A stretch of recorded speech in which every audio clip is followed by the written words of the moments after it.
श्री कुंज बिहारी श्री सुखदेव श्री श्याम चरणदास जय श्री गुरुदेव। भक्त भक्ति भगवंत गुरु चतुर नाम वपु एक, इनके पद वंदन किए नासे विघ्न अनेक। संप्रदाय सुखदेव मुनि चरणदास गुरुद्वार, परम धर्म भागवत मत भक्ति अनन्य विचार।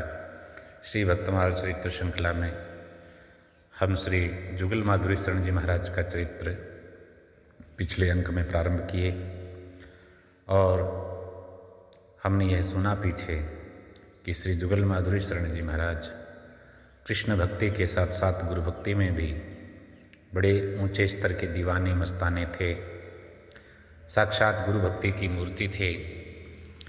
और ऐसी गुरु महाराज की छवि उनके हृदय में बस गई कि दुनिया की सुध-बुध भूले रहते, उसी के तराने गाते और अपने भाग्य को सराहते, कहते हुए कि सरस छवि रसीली ही दिल में समाई, करी हमने इस जन्म में यह कमाई। हमसे यही कमाई बन पाई है कि हमारे हृदय में गुरु महाराज की सरस छवि अंकित हो गई है। न उतरे नशा जिसका मुतलक कभी भी, मुतलक माने थोड़ा सा भी, जिसका कभी नशा उतर नहीं सकता। हकीकत की वो मय है हमको पिलाई, ऐसी हमको मदिरा पिलाई है, ऐसी वारुणी का पान करा दिया गुरु महाराज ने हमको कि जिसका नशा कभी भी रंच मात्र भी कम नहीं हो सकता। न देखा जहाँ में कोई ऐसा साकी जो मदिरा परोसता है, उस पात्र को साकी कहते हैं, परोसने वाले को। तो महाराज गुरु महाराज ने ऐसी भक्ति की हमको मय पिलाई, ऐसा दूसरा पिलाने वाला हमने नहीं देखा। किया हमको मदहोश सुध बुध बुलाई, हमको तो मतवाला ही बना दिया ऐसा पान करा करके। न दुनिया की चिंता न उकबा की चिंता, अब न संसार की और न संसार से पार जाने की। यही अब तो दिल में है अपने समाई, जुगल कार साज अब तो ऐसा मिला है, तेरा भाग की हो कहाँ तक बढ़ाई। जुगल माधुरी जी कहते हैं कि कार साज माने काम को संवारने वाला, बनाने वाला ऐसा मिल गया है कि हम अपने भाग्य की कहाँ तक बढ़ाई करें। गोविंद प्रसाद जी ने ज्ञान योग और तप आदि कुछ किया नहीं। वे कहते थे कि हम दूर हैं उस ज्ञान से जो तुमसे रखे दूर, जो हरिगुरु से दूर रखे उस ज्ञान की थोथी चर्चा हम नहीं करते। दीवानापन भला है वो जो तुमसे मिलाए, आपसे मिलाने वाला तो फकड़ाना मस्ताना स्वभाव अंदाज हो तो वो भी अच्छा है। हम नाचते गाते हैं कि तुम हो इसी से खुश, हम इसलिए नृत्य करते हैं, इसलिए गाते हैं कि आप इसी से खुश हो। उस तप को करके क्या करें जो तुमको न भाए, आपको जो अच्छा नहीं लगे। क्योंकि भक्त की प्रसन्नता भगवान की प्रसन्नता में ही निहित है, गुरु जी की प्रसन्नता में ही निहित है। इसलिए हम अलग से वो क्रिया क्यों करें जो तुमको अच्छी न लगे। तो उन्होंने केवल गुरु शरणागति का पाठ पढ़ा है, गुरु की मन वच कर्म से शरण ग्रहण करके, और ये जान करके कि गुरु जी उनके हैं और वे गुरु जी के हैं, वे सब प्रकार से निश्चिंत रहते। और निश्चिंतता में भी यही भाव कहते कि चाहे जो करो सोई, मैं तो हो गई सतगुरु तेरी। दुखी सुखी राखो जो चाहो, हूँ चरणों की चेरी। अब कैसे रखना ये आप जानो, हम तो आपके चरणों की चेरी हो गई। भावे जल्दी पार करो करो प्रभु, भावे करिए देरी। आप चाहो तो इस संसार में हमको रख सकते हो, और चाहे हो तो यहाँ से जल्दी पार कर सकते हो। काटो चाहे न काटो स्वामी, माया ममता बेरी। ये भी हम नहीं चाहते कि हमारी माया ममता की बेड़ी कट जाए, ये भी आप पर है, क्योंकि हम तो आपके चरणों के दास हो गए। तो अब हमारा ये स्वतंत्र चिंतन का अधिकार ही न रहा। ये आप जानो अब क्या करना है। राखो चाहे नरक स्वर्ग में, चाहे राखो नेरी। चाहे तो नरकों स्वर्गों में भेज दो, चाहे अपने पास रख लो। चाहे माया मोह छुड़ाओ, चाहे रखियो घेरी।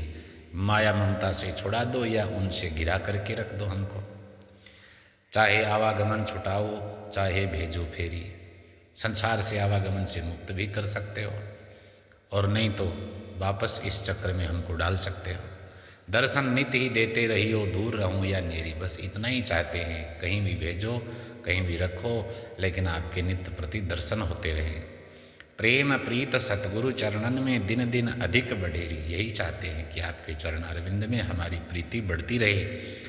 यही एक अभिलाष हृदय में बारंबार जगेरी, सरस माधुरी श्रीमुख कहिए, जुगल सखी तू मेरी। बस आप अपने मुख से, श्रीमुख से इतना कह दीजिए कि जुगल सखी तू मेरी है।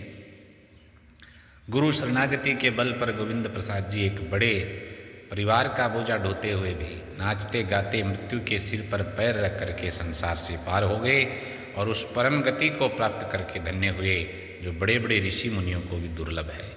उन्होंने सिद्ध किया कि उसकी प्राप्ति का मार्ग कितना सीधा और सरल है। यदि कोई सच्चे हृदय से गुरु की शरणापन्न हो जाए, गुरु गोविंद के शरण हो जाए, तो ऐसी स्थिति हो सकती है।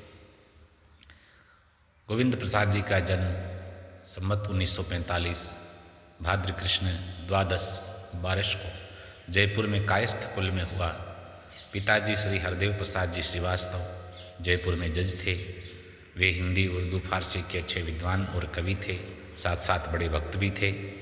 सरस माधुरी जी महाराज से उनका निकट का संबंध था और उन्हीं की प्रेरणा से उन्होंने गोविंद देव जी के तत्कालीन महंत के काका श्री किशोर मोहन गोस्वामी जी से गौड़ीय संप्रदाय में वैष्णवी दीक्षा ली थी। इसलिए गोविंद प्रसाद जी को वैष्णवी संस्कार पिताजी से विरासत में प्राप्त हुए। गोविंद प्रसाद जी की प्रारंभिक शिक्षा महाराजा स्कूल और महाराजा कॉलेज जयपुर में हुई। 1910 में उन्होंने इलाहाबाद विश्वविद्यालय से बीए किया और उनका विवाह बीए करने के पूर्व ही सन 1908 में हो गया था। धौलपुर रियासत के दफ्तरदार श्री मन्नू लाल जी की कन्या श्रीमती जया देवी जी से हुआ। जया देवी जी भी बड़ी भक्तिमती थी, खूब जप करती थी और जप सिद्ध भी हो गई थी। उनके गर्भ से 7 संतान हुई, 3 पुत्र और 4 कन्याएं, जिनमें से 2 पुत्र और 1 कन्या का तो अल्प अवस्था में ही देहांत हो गया। तीसरे पुत्र श्री किशोरी शरण का जन्म सन 1922 में हुआ। इसके जन्म के बाद जया देवी को अस्थमा का रोग हो गया। आगरा अस्पताल में चिकित्सा हुई पर सन 1927 में उनका देहांत हो गया। 1928 में श्री गोविंद प्रसाद जी का दूसरा विवाह है आगरा निवासी श्री बांकेलाल जी की कन्या किरण देवी जी से हुआ। उस समय उनकी आयु 39 वर्ष की हो गई थी और वे इस अवस्था में विवाह नहीं करना चाहते थे, पर उनके वृद्ध माता पिता पर 4 बच्चों की देखभाल का बोझ आ पड़ा था और वे बराबर उन पर विवाह कर लेने का दबाव डाल रहे थे, तो भी वे सहमत नहीं हो रहे थे। और जब आगरा वाले बांकीलाल जी उनको देखने आए, उन्होंने अपने 4 बच्चों को अपने पास बैठा लिया और जो 2 दांत नकली बने हुए थे वो निकाल करके सामने रख दिए, जिससे ये लग जाए बांकीलाल जी को कि अपनी कन्या का विवाह है, इनसे नहीं करना चाहिए। पर बांकीलाल जी पर उसका कोई असर नहीं हुआ। एक बार जब गोविंद प्रसाद जी बाहर गए हुए थे, बांकीलाल जी जयपुर आकर के सगाई की रस्म कर गए उनके पीछे से, और उनके लौटने पर उनके पिताजी ने, जज साहब ने कहा कि मैंने आपके विवाह की रस्म स्वीकार कर ली है, अब सगाई की रस्म को स्वीकार कर लिया है, अब तुम चाहो तो उसे अस्वीकार कर दो और मुझे समाज में लज्जित कर दो।